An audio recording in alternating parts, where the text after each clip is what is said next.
మొక్కజొన్న దాన వీటికి ఆవులకి గౌరీనాథ్ గారిది మొత్తం ఆవుల ఫామ్ ఎంత బాగున్నాయంటే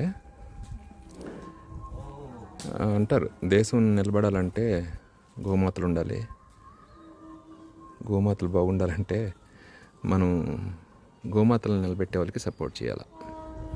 మంచి మంచి బ్రీడ్ ఉన్నాయి ఇక్కడ. ఎక్కడెక్కడి నుంచి ఈయన ఎత్తుక్కున్నాడు తెచ్చారు. గౌరీనాథ్ గారు కదా, ఈయన నేవల్ డాక్యార్డ్లో అనుకుంటా వర్క్ చేస్తారు. నేవల్ డాక్యార్డ్లోనే అనుకుంటా. సో వీలైనంత వరకు సపోర్ట్ చేస్తే ఆరోగ్యం ఇస్తుంది. నాట్ ఆవు అంటే ప్యూర్లీ నాట్, అసలు రకరకాల ఆవులు, దేశీ ఆవుల్లోనే రకాలు ఉన్నాయి ఇక్కడ.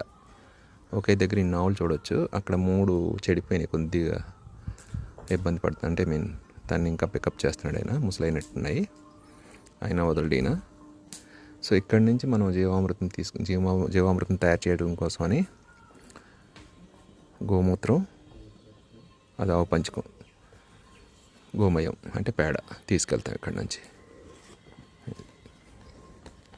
సో వీలైతే సపోర్ట్ చేస్తే ఇలాంటి ఆవులు మనకు నిలబడితే దేశ పురోగతి చెందుతుంది. దీని నుంచి వచ్చిన ఈ ఆవు నుంచి గోమయం, గోమూత్రం వాడి పంటను పండిస్తే, అది కూడా దేశీ పంట, దేశీ విత్తనాలతో పండిస్తే ఏ ఒక్క నాకు తెలిసి డిసీజ్ కానీ మనిషికి అటాక్ అవ్వదు. అందుకే పూర్వకాలంలో హాస్పిటల్స్ లేవు. ఎందుకు లేవు?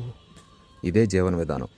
ఈ జీవన విధానాన్ని ప్రతి ఒక్కరూ అలవాటు చేసుకొని ముందుకు సాగితే, ఇలాగ చేసే వాళ్ళకి మీరు సపోర్ట్ చేస్తే వెన్నుదన్నుగా ఉంటుంది. అది మా బాధను వ్యక్తం చేస్తాం. సో మీరు చేస్తారా లేదని పక్కన పెడితే, సపోర్ట్ చేస్తే మీ పిల్లల ఆరోగ్యాలు తర్వాత తరాలు కూడా బాగుంటాయి. హాస్పిటల్ మీద డిపెండెన్సీ తగ్గుతుంది. గౌరీనాథ్ గారి గోశాల మీనాక్షి జేఎల్జీఆర్ ఆర్గానిక్ దేశీ గోశాల అని పేరు పెట్టారు. ఇది పెదగాడి పెందుర్తి మండలంలో ఉంది, విశాఖపట్నం జిల్లా. అంటే ఇప్పుడు అనకాపల్లి జిల్లా వస్తుంది అనుకుంటా. ఈయన కొన్ని ఆవులు మేపుతున్నారు, నాటు ఆవులు చాలా ఎక్కువ మేపుతున్నారు.